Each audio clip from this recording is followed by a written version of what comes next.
Bismillahirrahmanirrahim. Assalamu alaikum everyone. I welcome you in another episode of Candid with YY. ज़िंदगी में एक mentor की हैसियत बहुत इम्पॉर्टेंट होती है। मैंने अपनी ज़िंदगी में बहुत सारे फ़ैसले जो किए वो किसी न किसी मेंटोर से गाइडेंस लेने के बाद किए। एक मेंटोर एक ऐसा इंसान है जिसके पास शायद आपसे ज़्यादा एक्सपीरियंस है, वो इंडिपेंडेंट है और वो जब भी आपको ओपिनियन देगा based on his own experiences देगा और अनबाइस्ड मैनर के अंदर देगा। आज इतने साल बाद प्रोफेशन में गुजारने के बाद मैं इस बात से एग्री करता हूँ, इस बात को इंडोर्स करता हूँ कि अगर मेरे मेंटोर्स ने मुझे राइट टाइम पे गाइड ना किया होता तो शायद मैं उतने अपने करियर के सक्सेसफुल पाथ के ऊपर ना होता जितना कि शायद आज हूँ। तो मेरे लिए मेंटोर्स की बड़ी इम्पोर्टेंस है। अब एक मेंटोर आपको गाइड करता क्या है? Mentor based on his own experiences, based on his own professional insight आपको चंद गलतियां करने से बचाता है और यही आज के एपिसोड का डिस्कशन मैटर है। बहुत सारे ऐसे स्टूडेंट्स होते हैं जो कि फॉर एग्जांपल अपनी एग्जिस्टिंग क्वालिफिकेशन के अंदर, अपने एग्जिस्टिंग रोल ऑफ स्टडी के अंदर, अपने एग्जिस्टिंग प्लेटफॉर्म के अंदर स्ट्रगल कर रहे होते हैं और उनको ये नहीं समझ में आ पा रहा होता कि उनके सिनेरियो के अंदर रहते हुए what's the best decision. They are often stuck in a particular scenario. They keep on repeating that particular task again and again, again and again, again and again. लेकिन क्योंकि उस काम का एजेंडा सही नहीं होता या उस काम का एक स्ट्रेटेजिक फिट मौजूद नहीं होता आपकी ज़िंदगी के अंदर, आपके गोल्स, आपके ऑब्जेक्टिव्स, आपकी अचीवमेंट के अंदर, तो अल्टीमेटली हर बार रिजल्ट गलत आता रहता है, गलत आता रहता है, गलत आता रहता है। Now, if you keep on doing the wrong things again and again, or maybe incorrect decisions, are still making incorrect decisions again and again, the ultimate outcome won't be the correct one. मैं ये बात नहीं कहने वाला कि struggle को avoid करें। Struggle एक एक इंडिपेंडेंट वेरिएबल है। स्ट्रगल हर एक की लाइफ में है, हर एक प्रोफेशन के अंदर है, हर एक सिनेरियो के अंदर है, लेकिन you need to make the right decisions to make your ends meet, to make sure that you achieve your goals. अब सर आप बात कहना क्या चाह रहे हैं? देखिए, मेरे पास कुछ क्वेरीज आती हैं और वो कुछ क्वेरीज मौके की मुनासबत से बहुत ज़्यादा रेलेवेंट है। चंद एक आध स्टूडेंट्स ने मुझसे कुछ ऐसा सवाल किया कि उन्होंने मुझे कंपेल कर दिया कि मैं इस पे वीडियो बनाऊं और इस पे आप सब लोगों के साथ, जो कि रेलेवेंट ऑडियंस है, उनके साथ मुखातिब हूँ। और वो जो टॉपिक है मेरा आज का वो ये है कि क्या अगर कोई सीए का स्टूडेंट है तो उसको एसीसीए में शिफ्ट करना चाहिए या नहीं चाहिए। बहुत सारे ऐसे स्टूडेंट्स होते हैं जिनका जो कैफ है, certificate in accounting and finance most likely इसको बोला जाता है। तो अगर बहुत सारे वो चार्टर्ड अकाउंटेंसी की स्टूडेंट्स जो कि अपनी चार्टर्ड अकाउंटेंसी की क्वालिफिकेशन को परसू कर रहे हैं, बहुत अच्छा काम कर रहे हैं, बेहतरीन काम कर रहे हैं, लेकिन अगर आप उसके अंदर स्ट्रगल कर रहे हैं तो शायद आपको एक मेंटोर की ज़रूरत है और शायद उसके अंदर मैं आपकी कुछ ना कुछ हेल्प कर पाऊँगा। अगर आपकी कैफ की अटेम्प्ट एक बार में नहीं क्वालिफाई हो रही, मल्टीपल टाइम्स आपको बहुत अरसा लग गया है कैफ को क्वालिफाई करने के अंदर, या फॉर एग्जांपल आप सी फैप के अंदर आ चुके हैं, अपनी आर्टिकलशिप स्टार्ट कर चुके हैं, लेकिन फिर भी you are struggling to make sure that you are on the right path, you are struggling to make your ends meet, आपके पेपर पास नहीं हो रहे, तो आपके सामने एक बहुत अच्छा ऑप्शन ये होता है कि आप एसीसीए के अंदर शिफ्ट कर जाएं। मुझे आज भी याद है कि मेरा एक बैचमेट था, बहुत ही कॉम्पिटेंट पर्सन, और मैं हमेशा उनसे इस बारे में इंस्पायर होता था कि he never use to take load of clients. मैं ऑडिट फर्म के अंदर था, वो मेरा बैचमेट था। वो अक्सर जब क्लाइंट्स के पास जाता था तो क्लाइंट्स एक साथ अगर तीन तीन क्लाइंट्स भी कर रहा हो तो चंद जूनियर से पूरे पूरे क्लाइंट निपटा दिया करता था। और जब मैं जाता था किसी क्लाइंट के ऊपर तो मैं इतना फोकस्ड होता था, इतने काम की एक्यूरेटनेस की, इतनी परफेक्शनिज्म की टेंशन लेता था कि मुझे कभी कभार समझ में नहीं आता था कि यार यही काम जो कि मैं करना चाह रहा हूँ वही काम कोई दूसरा बंदा इतनी परफेक्शनिज्म के साथ कैसे कर लेता है। तो I was very inspired by him, but I always use to tell him that कि यार you need to focus on your qualification, you need to focus on your qualification. और बस यही एक बात है जो कि उसके और मेरी ओपिनियन के अंदर डिफर करती थी। वो एक सीए का स्टूडेंट था, उसने अपनी एग्जिस्टिंग क्वालिफिकेशन के अंदर बहुत बार पेपर्स देने की ट्राई करी, लेकिन कभी कोई फैमिली का इशू, कभी कोई अपना इशू, कभी कोई पढ़ाई का इशू, पेपर पास नहीं हो रहे थे। और मैं उसको हमेशा कहता था कि यार देख, तू ACCA कर ले, तेरे ACCA करने से तेरे हाथ में क्वालिफ़िकेशन होगी, और अगर तेरे हाथ में क्वालिफ़िकेशन होगी तो तू जब चाहे CA कंप्लीट कर सकता है। लेकिन अगर तूने आज ये नाकाम किया तो कहीं ना कहीं, आज नहीं तो कल, कल नहीं तो परसों, परसों नहीं तो तरसों, तो कहीं ना कहीं स्टक ज़रूर होगा आगे। He is a very competent person, he is living abroad, he is making good money, but at the same time जब उसकी एक लेवल से ऊपर प्रमोशन होने की बात होती है तो वो कहीं ना कहीं स्टक हो गया। And may be at this point in time उसको मेरी बातें याद आती होंगी। आपके साथ ऐसा ना हो, तभी मैं आपको एक्सप्लेन कर रहा हूँ कि आपके पास एक पोटेंशियल ऑप्शन है क्या। चॉइस आपकी, और बताना हमारा काम है, मेंटोर करना हमारा काम है। मिसाल के तौर पे अगर कोई एक ऐसा स्टूडेंट है जिसने अपनी कैफ की क्वालिफ़िकेशन कंप्लीट कर ली, और वो फॉर द टाइम बीइंग ये सोच रहा है कि मैं ऑल्दो अपनी CA को परसू करूँगा, मैं अपनी आर्टिकलशिप को परसू करूँगा, लेकिन मैं चाहता हूँ कि मैं और मज़ीद स्ट्रगल ना करूँ, मैं एक ऑल्टरनेटिव ऑप्शन के ऊपर चला जाऊँ, तो वो एक ऑप्शन है आपके सामने CA। अगर आपने कैफ क्वालिफाई कर लिया होगा तो ACCA के टोटल 13 पेपर्स के अंदर से आपको मिलेंगे 7 पेपर्स में एग्जाम्शन। एज ऑफ नाउ जब ये मैं वीडियो बना रहा हूँ, तो up to the best of my knowledge आपको 7 पेपर्स की एग्जाम्शन मिलती है, जिसके अंदर आपका इनिशियल जो स्टेज होता है फाउंडेशंस का वो कवर हो जाता है, स्किल्स के पेपर कवर हो जाते हैं, लेकिन फिर भी स्किल्स के अंदर आपको 2 पेपर्स, और फिर प्रोफेशनल स्टेज के अंदर आपको 4 पेपर्स मजीद देने होते हैं। यानी 13 में से 7 एग्जाम्ट हो गए, 6 आपको मजीद देने पड़ेंगे। अब अच्छा, बाय द वे, अगर कोई स्टूडेंट के फॉर एग्जांपल ऐसा है जिसने कैफ पूरा क्वालिफाई नहीं किया, अभी उसके 2 पेपर रह गए हैं, काफ़ी अटेम्प्ट्स हो गए हैं, 3 पेपर रह गए हैं, 4 पेपर रह गए, तो आप ACCA की वेबसाइट के ऊपर जाके अपनी एग्जाम्शंस खुद कैलकुलेट कर सकते हैं बेस्ड ऑन एग्जाम्शन कैलकुलेटर। उसके लिए आपको मुझे भी अप्रोच करने की ज़रूरत नहीं है, इंडिपेंडेंट बॉडी है, ट्रांसपेरेंट मैकेनिज्म है। आप चाहें तो ACCA को ईमेल भी कर सकते हैं, और चाहें तो एग्जाम्शंस कैलकुलेटर से खुद डिटर्मिन कर सकते हैं कि आपके पास एग्जाम्शंस कितनी आएंगी। अब कहानी क्या है कि टोटल 6 पेपर्स देने। सर 6 पेपर्स तो देने हैं, लेकिन मुझे ये समझ में नहीं आ रहा कि ये जो आइडिया है आपका, इस आइडिया की एग्जीक्यूशन कैसे होगी। I mean what's the execution agenda behind this. देखिए, कुछ फ़ायदे और कुछ नुकसान को हम एक कंपैरिजन के अंदर लेकर आते हैं। अगर आप अभी अपने आप को ACCA के अंदर for the time being shift करते हैं, तो ये बात तो क्लियर है कि आपने 6 पेपर्स देने हैं। एक साल के अंदर ACCA की होती हैं 4 अटेम्प्ट्स, तो आप बड़े आराम से 1 से 1.5 साल के अंदर इन आइडियल सिनारियो अपने ACCA को कंप्लीट कर सकते हैं, अगर आप हर एक अटेम्प्ट के अंदर एक एक पेपर अटेम्प्ट करें। स्किल्स लेवल के अंदर आपको 2 पेपर देने हैं, FR के और FM के। ये FR और FM का पेपर एक कैफ क्वालिफाइड स्टूडेंट या एक ऐसा स्टूडेंट जिसने थोड़ा बहुत मज़ीद CFAP के पेपर्स पढ़ लिए थे, उसके लिए पास आउट करना कोई बहुत बड़ी रॉकेट साइंस नहीं है। FR फाइनेंशियल रिपोर्टिंग का पेपर है, FM फाइनेंशियल मैनेजमेंट का पेपर है। FR के अंदर बहुत ज़्यादा हेल्प मिलती है आपको अपने CA के फाइनेंशियल रिपोर्टिंग के सब्जेक्ट से, बहुत हद तक हेल्प मिल जाती है। FM अगर किसी ने BFD नहीं पढ़ा हुआ तो एक लिमिटेड हेल्प फिर भी आपको मिलती है, और अगर आपने बिजनेस फाइनेंस डिसीजंस का सब्जेक्ट भी पढ़ लिया है, पेपर पढ़ लिया है, तो डेफिनेटली आपको FM पास करने के अंदर भी कोई बहुत बड़ी दिक्कत नहीं आने वाली, कोई बहुत बड़ी प्रॉब्लम नहीं आने वाली। अच्छा, अब मिसाल के तौर पे अब आप मेरी थोड़ी देर के लिए बात मान लेते हैं, तो आपने ये FR और FM का पेपर देना है, और इस FR और FM के पेपर के देने के बाद ही आपके पास एक बहुत बड़ा ऑप्शन खुल जाएगा, और वो ऑप्शन खुल सकता है bachelors of science in applied accounting from Oxford brooks university UK। होता क्या है कि ACCA के अंदर जब आप F9 तक यानी FM तक सारे स्किल्स लेवल तक के सारे पेपर्स पास कर लेते हैं, तो आपके पास एक ऑप्शन ये खुलती है कि आप एक थीसिस जमा कराएं, और थीसिस के अंदर काम करना पड़ता है, 6 मंथ्स का अर्सा लगता है, काम करना पड़ता है, लेकिन आप 6 मंथ्स के अंदर अंदर वो थीसिस जमा करा के एक बाहर की यूनिवर्सिटी से बैचलर्स की डिग्री भी हासिल कर सकते हैं।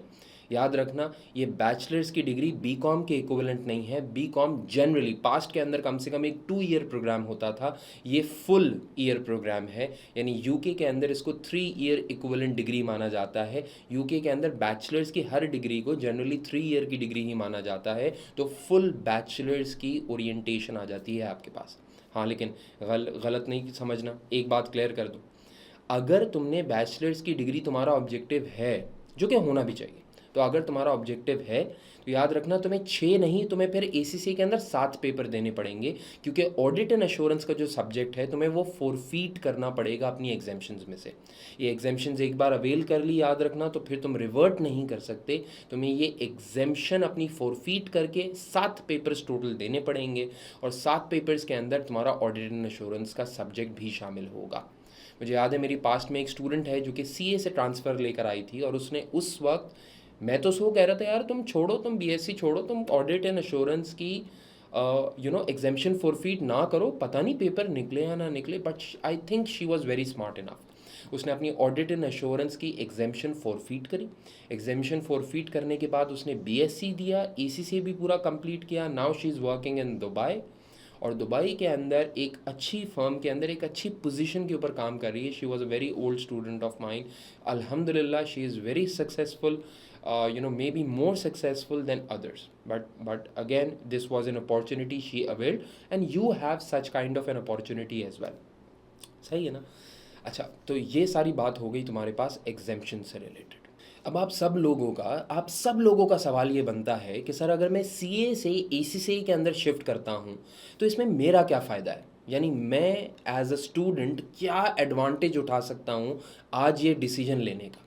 देखो बेटा, ये बात तो क्लियर है कि ये उन टाइप की स्टूडेंट्स के लिए बात हो रही है जो कि फर्स्ट अटेम्प्ट क्वालिफायर्स नहीं है। अगर आपको मल्टीपल अटेम्प्ट्स लग रही हैं, अगर आप स्ट्रगल कर रहे हैं, अगर आपका इंटरेस्ट लूज आउट होता चला जा रहा है, अगर आपके ऊपर घर वालों की डिपेंडेंसी है, अगर आपके पास ये अपॉर्चुनिटी है तो ACCA के अंदर शिफ्ट करिएगा, और इसके क्लियर एडवांटेजेस हैं, ट्रांसपेरेंट एडवांटेजेस हैं। भाई पहली बार तो क्लियरली डिफाइंड एग्ज़ाम्स हैं, जो कि ऐसा नहीं है कि हर कुछ साल में चेंज हो जाए, लंबे अरसे तक कंसिस्टेंट रहते हैं। तो क्लियरली डिफाइंड एग्ज़ाम्स हैं, और उनका क्लियर कोर्स आउटलाइन और एग्जामिनेशन स्ट्रक्चर है। आपने बहुत बार सुना होगा कि रिलेटिवली ACCA का पेपर CA के स्टूडेंट जब ACCA के अंदर आते हैं तो रिलेटिवली ईजी तरीके से पास कर लेते हैं। उसका एक सेंस ही यही है कि क्योंकि क्लियरली डिफाइंड एग्जामिनेशन का स्ट्रक्चर होता है तो आपके लिए पेपर पास करना रिलेटिवली बहुत ईजियर हो जाता है।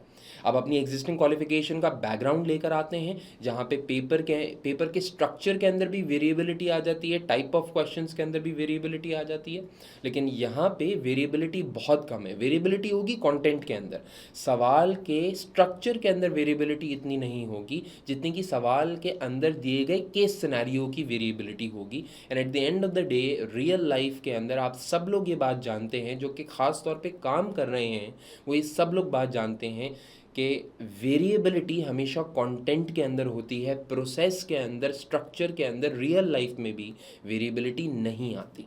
आई मीन तुम एक कंपनी का ऑडिट करने जाओ, या तुम दूसरी कंपनी का ऑडिट करने जाओ, या तीसरी कंपनी का ऑडिट करने जाओ, the process remains the same. I mean the scenario is different but the process remains the same. और जितनी बार ये प्रोसेस अपनाया जाता है आप उतने ही मास्टर हो जाते हैं इस प्रोसेस के अंदर। लाइकवाइज विद ACCA, जितने ज़्यादा पेपर्स देते चले जाओगे उतने ज़्यादा कन्वर्जेंट हो जाओगे, तुम्हें पेपर निकालने की स्ट्रैटेजी पता लग जाएगी, and it is easier for you to accomplish this mark. साथ साथ इसकी ये है कि देखो, अगर तुम CA से शिफ्ट होकर ACCA के अंदर आ रहे हो तो चुपचाप तुम्हारी CA की आर्टिकलशिप चल रही है। So take benefit of those 3.5-4 years of experience. So after 3.5 or 4 years you have a very good global qualification in your hand. Worst come worst, you are still pursuing CA, which is locally very well recognized, and you have very good experience in your hand. And since you have very good experience in your hand, you can avail such opportunities that come to you at that point in time. आपको international सेकॉन्डमेंट के ऊपर जाना है, आप सेकॉन्डमेंट जा सकेंगे, easily जा सकेंगे, डिस्पाइट द फैक्ट कि आपके CA के कम पेपर्स निकले हुए हैं, ACCA तो पूरा निकला हुआ है ना, तो अल्टीमेटली तुम सेकॉन्डमेंट की अच्छी सेकॉन्डमेंट की अपॉर्चुनिटीज़ अवेल कर सकोगे। मिसाल के तौर पे तुम्हें ग्लोबली कोई जॉब अपॉर्चुनिटी मिल जाती है, तुम शिफ्ट कर सकोगे। अगर मिसाल के तौर पे तुम्हें तुम्हारी फर्म के अंदर एक सीनियर पोजीशन ऑफर की जाती है, अब भाई तुम्हें 4 साल तो हो चुके हैं, तो 4 साल के बाद किसी सी फैप के जिस लड़के ने 2 पेपर दिए हुए हैं उसको एएम तो नहीं बनाएंगे ना, उसको मैक्सिमम सुपरवाइजर के ऊपर ला के छोड़ देंगे। लेकिन हाँ, अगर एसीसी ने निपटा दिया होगा तो 4 साल के बाद कहीं बाहर नहीं भी अपॉर्चुनिटी लगी तो एट द वेरी लीस्ट तुम अपनी फर्म के अंदर एएम बनने के लिए एलिजिबल हो जाओगे। तो तुम्हारे पास एक क्लियर पाथ है, क्लियर अपॉर्चुनिटी है जो कि अनलॉक हो जाएगी as a result of the decisions that you make now. Alright, तो तुम बाहर भी जा सकते हो। अच्छा, अगर बहुत ज़्यादा कुड़क है कि नहीं यार वो कोई ना कोई ऐसा काम फ्यूचर के अंदर करना है जो कि फर्दर रिकग्नाइजेबल हो, तो भाई फिर तुम ICW भी करना चाहो तो आगे चल के ICW भी परसू कर सकते हो, यानी तुम्हारे पास अपॉर्चुनिटीज़ खुल जाती। आज के ज़माने में एक रैपिड इन्वायरमेंट है, चीज़ें चेंज होती चली जाती हैं, opportunities come and go, you need to be ready for the future opportunities and for that you need to make decisions now. अब भाई बहुत बड़ा मामला, अब सारे सीए के स्टूडेंट्स ACCA के अंदर जब शिफ्ट करना चाह रहे होते हैं, आपका रिजल्ट आया, आपको पता चला आप कैफ क्वालिफाई कर गए, आपका रिजल्ट आया, आपको पता चला आप कैफ क्वालिफाई नहीं कर पाए, आपका रिजल्ट आया, आपको पता चला कैफ तो क्वालिफाई हुआ है लेकिन सी फैप की तीसरी चौथी अटेम्प्ट हो गई है, लॉ का, टैक्स का, FR का कोई पेपर नहीं निकल रहा, आप आगे नहीं बढ़ पा रहे, आप ACCA में शिफ्ट करते हो। तो अगर आप ACCA के अंदर शिफ्ट करते हो तो आपके दिमाग में एक परसेप्शन मौजूद है जो कि बड़ों ने, जो कि आपके पेयर्स ने बनाई हुई है कि अबे यार कोई ACCA करना कोई बड़ी बात थोड़ी होती है, ACCA तो कोई भी कर लेता है, ये वाली क्वालिफिकेशन करो तो फ़ायदे की बात है। ये एक कम्प्लीटली फॉल्स परसेप्शन है और आपको पता लगेगा जब आप ACCA के एग्जामिनेशंस देने जाओगे। देखो, मैं एक प्रोफेशनल हूँ, मैं तुम्हें गलत गाइड नहीं करूँगा, मैंने इस प्रोफेशन के अंदर इतना अरसा लगा लिया है, इतने लोगों से डिस्कशन कर ली है, इतने लोगों को फेस कर लिया है, हर प्रोफेशन के, हर फर्म के, हर इंडस्ट्री के लोगों के अंडर, लोगों के साथ, लोगों के पैरेलल काम कर लिया है कि मेरा तुमको आज की तारीख में एडवाइस करना गलत नहीं होगा। तुम्हारा ACCA के अंदर शिफ्ट करना या ना करना, अगर तुम ये सोच के नहीं शिफ्ट कर रहे कि यार ACCA इज़ डीम्ड ईजी, तो ये एक एब्सोल्युटली रॉन्ग परसेप्शन है, ये बिल्कुल सही परसेप्शन नहीं है। तुम्हें दुनिया में कितने सारे ऐसे लोग दिखेंगे जिनकी बेस क्वालिफिकेशन ACCA होती है और वो आगे कुछ मज़ीद पढ़ लेते हैं। मैंने फॉर एग्जांपल ICW भी किया, मैंने ICMA भी किया। तो मैंने जब ICMA किया या जब मैंने ICW किया तो मेरी बेस क्वालिफिकेशन ACCA थी। कोई और सपोर्टिव क्वालिफिकेशन लेने के लिए मेरे पास एक बेस क्वालिफिकेशन मौजूद थी, मुझे सपोर्ट करती थी in terms of exemptions in other qualifications. और ऐसा कैसे हो गया कि मैंने कोई और क्वालिफिकेशन पास कर ली अगर ACCA वर्थवाइल नहीं था? जाहिर सी बात है, कुछ नया पढ़ने के लिए मुझे पढ़ना पड़ा, लेकिन पढ़ना रिलेटिवली आसान था क्योंकि मेरी बैकग्राउंड क्वालिफिकेशन बहुत स्ट्रांग थी, ऑन टॉप मेरा एक्सपीरियंस भी बहुत स्ट्रांग था। कितने लोग ऐसे होते हैं जो कि आगे CFA परसू करते हैं? आपको ज़्यादातर लोग CFA परसू करने वाले हमारे इन्वायरमेंट के अंदर वो दिखेंगे जो कि ACCA हैं, ACCA CFA, ACCA CFA, कितने सारे लोग तुमको ऐसे दिखते हैं। क्या तुमको CA में भी ऐसे लोग दिखते हैं? इतना स्ट्रगल करके, इतने साल लगा के, इतना अरसा गुजार के जब कोई लड़का CA क्वालिफाई करता है तो बहुत कम लोग CFA की तरफ जाते हैं। ACCA वाले रिलेटिवली ज़्यादा जाते हैं क्योंकि अर्ली एज में क्वालिफाई कर जाते हैं, खाली दिमाग होता है, खाली दिमाग आपको पता है किसका घर होता है, आइडियाज़ आते रहते हैं कि अब ये भी कर लो, ये भी कर लो, ये भी कर लो, और कर जाते हैं। सपोर्ट तो बेस क्वालिफिकेशन से मिल रही है ना। कितने लोग CFA करते हैं, कितने लोग सिमा करते हैं, कितने लोग CA करते हैं, कितने लोग जो है वो मास्टर्स करते हैं या नहीं करते? तो ये प्रिजम्पशन रखना कि यार ACCA तो बड़ा ही हलवा होता है, इसको करने में क्या फ़ायदा होगा, ये फॉल्स परसेप्शन है, ऐसा कुछ नहीं होता। अच्छी एक एकेडमिक क्वालिफिकेशन ना होती तो लोग आगे कोई काम परसू ना करते। बहुत ज़्यादा ओवरलैपिंग नॉलेज भी है। अच्छा, कोई स्टूडेंट ACCA कर रहा है तो उसके अंदर फॉर एग्जांपल SBR के पेपर में आपने बहुत सारे रिपोर्टिंग स्टैंडर्ड्स पढ़े, वो आपको AAFR के अंदर भी हेल्प करेंगे। आपने एडवांस ऑडिट एंड एश्योरेंस पढ़ा तो यहाँ का एडवांस ऑडिट एंड एश्योरेंस आपके फाइनल्स के ऑडिट के अंदर आपको हेल्प ज़रूर करेगा। जाहिर सी बात है, आपकी CA की क्वालिफिकेशन में एग्जाम का स्ट्रक्चर अलग होगा, लोकल लॉ ज़्यादा टेस्ट होते होंगे, बाकी सारी चीज़ें अपनी जगह हैं, लेकिन आपको एक बहुत अच्छी सपोर्ट मिल जाती है कि अगर आपने यहाँ पे AAA पढ़ा हुआ है, यहाँ पे कोई टैक्सेशन पढ़ा हुआ है, या यहाँ पे financial management, advance financial management पढ़ा हुआ है, तो आपको अल्टीमेटली P4 के अंदर आपके जो BFD है उसके अंदर बड़ी हेल्प मिल जाती है। क्लियर? अच्छा, अब ये इसी से रिलेटेड बात, एक कॉमन क्वेरी मुझे मालूम है कि आप ये कॉमन क्वेरी ज़रूर सोच रहे होंगे। क्या? अच्छा सर, अगर ACCA इतना ही अच्छा है तो फिर लोग ACCA के बाद CA क्यों नहीं कर पाते? भाई सीए ना करने के पीछे, एसीसीए वाले लोगों का आई कैप से सीए ना करने के पीछे जो बेस लॉजिक है, वो बेस लॉजिक है लेस एग्जेम्पशंस की। आप पास्ट के अंदर उठा के देख लें, आप 2000 12-13 से पहले, 10 से पहले उठा के देख लें, बड़े से बड़े नाम आप उठा के देख लें, मैं नाम नहीं लेना चाहता लेकिन आप बड़े से बड़े इंडस्ट्री के नाम उठा के देख लें, ज़्यादातर ने पहले एसीसीए किया था, बाद में सीए किया था। एसीसीए लोग करते थे ताकि क्वालिफिकेशन हाथ में आ जाए, फिर अल्टीमेटली क्योंकि जो लोग पाकिस्तान में रह रहे होते थे और पाकिस्तान में लोकल सीए ज़्यादा शायद मशहूर था उस ज़माने में, तो लोग सीए करते थे क्योंकि उनको एग्जेम्पशंस अच्छी मिलती थी, तो वो ड्यूरिंग आर्टिकल्स पर अपना सीए निकालते थे। मेरा जो अपना आज का बॉस है उसने पहले एसीसीए किया, मेरा सीएफओ है, मेरे पहले एसीसीए किया, बाद में उसने आई कैप से सीए किया, क्योंकि वो उस ज़माने में केपीएमजी में आर्टिकल्स कर रहे थे, तो केपीएमजी में आर्टिकल्स के साथ साथ विद इन आर्टिकल्स उन्होंने अपना सीए भी निकाल लिया। तो अगर एसीसीए के अंदर नॉलेज स्ट्रांग ना होती तो फिर सीए क्यों करते? उस ज़माने में it was viable to do CA, today it is not viable to do CA. अगर even if you are based in Pakistan and you say कि भाई मेरे को तो पाकिस्तानियत ही रहनी है और मेरे को पाकिस्तान में ही रहना है, तो उस ज़माने में भी लोग ऑन टॉप क्वालिफिकेशंस ले लिया करते थे, कम पेपर होते थे। आज पेपर की वॉल्यूम बहुत ज़्यादा बढ़ गई है, एग्जामेशन ज़्यादा होती थी, आज एग्जामेशंस की कमी हो गई है, तो इसलिए लोग परसू नहीं करते। इसमें डिफ़िकल्टी होने या ना होने का कोई ताल्लुक नहीं है। तो please please please make sure that you make a right decision and you can always contact me, you can always contact me if you need any further guidance in this regard. अब sir जी ये बात तो clear कर दें, sir हमने तो सुना है कि एसीसीए बड़ा महंगा होता है। भाई देखें, एसीसीए का एक स्किल्स लेवल की जो एग्जामिनेशन है ना, उसकी फ़ीस होगी अराउंड £135, और जो प्रोफेशनल स्टेज हैं या एडवांस स्टेज हैं उनके अप्रॉक्सीमेटली £170 होगी एग्जामिनेशन फ़ीस। PKR में ख़ुद कन्वर्ट कर लीजिएगा, ट्यूशन फ़ीस लगा लें तो समवेयर अराउंड 20,000 till 35,000 आपको पाकिस्तान के अंदर रहते हुए एक फ़ी स्ट्रक्चर मिलेगा। ये मैं मिनिमम साइट पे कह रहा हूँ, हायर साइट पे भी हो सकता है।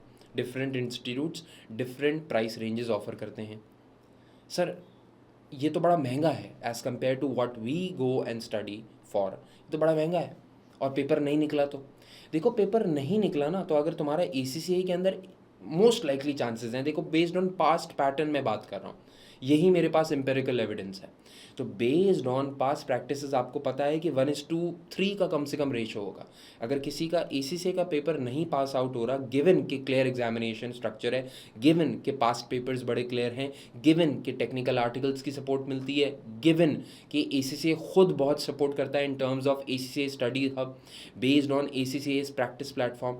अगर आपको ये लग रहा है कि आप ACCA एक बार पास नहीं करोगे, तो इसका मतलब शायद ACCA 2 या 3 टाइम्स CA 2 या 3 टाइम्स पास नहीं कर रहे होगे, क्योंकि आपको कम सपोर्ट मिलती है फ्रॉम द इंस्टीट्यूट इटसेल्फ। ये मेरा गुमान है, ये मेरी अंडरस्टैंडिंग है, आई मे बी रॉन्ग, जज करने की कोई ज़रूरत नहीं है। ये एक फैक्ट ऑफ द मैटर है, ये एक रियलिटी है, राइट।